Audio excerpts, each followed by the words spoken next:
ഒരുപാട് പേര് എന്നോട് ചോദിക്കുന്ന ഒരു ചോദ്യമാണ്, എനിക്കൊരു വീട് പണിയണം, ആദ്യമായിട്ട് ഞാൻ എന്താ ചെയ്യേണ്ടത്?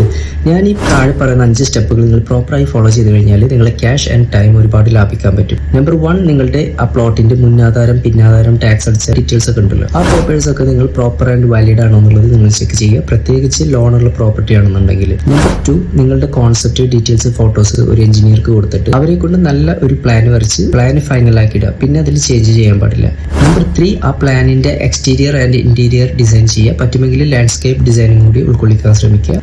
നമ്പർ 4, ഒരു നല്ല ടോപ്പ് 3 കോൺട്രാക്ടേഴ്സ് ഓർ എഞ്ചിനീയേഴ്സിന് നിങ്ങളുടെ ഈ പ്ലാനും 3D ഡിസൈനിങ്ങും കൊടുത്തിട്ട് ഇതുപോലെ വീട് പണിയാൻ എത്ര രൂപ ആകും അവരിൽ നിന്ന് കൊട്ടേഷൻ വാങ്ങിക്കുക, ഇൻക്ലൂഡിങ് അവർ ഉപയോഗിക്കുന്ന മെറ്റീരിയൽസ് ആൻഡ് ഡീറ്റെയിൽസ് അടക്കം വേണം. അവരിൽ നിന്ന് ഒരാളെ നിങ്ങൾ സെലക്ട് ചെയ്യുക, അവർക്ക് വർക്ക് കൊടുക്കുക. നമ്പർ 5, നിങ്ങളെ കോൺട്രാക്ടറിനെ സെലക്ട് ചെയ്ത് കഴിഞ്ഞാൽ എത്ര മാസം എടുക്കും, എത്ര തവണയായിട്ട് ഞങ്ങൾക്ക് പേയ്മെന്റ് തരണം, മെറ്റീരിയൽസും എല്ലാ കാര്യങ്ങളും അടങ്ങിയിട്ടുള്ള ഒരു കോൺട്രാക്ട് ആയിരിക്കണം നിങ്ങൾ സൈൻ ചെയ്യേണ്ടത്. It's me Mufeed Paluvayi.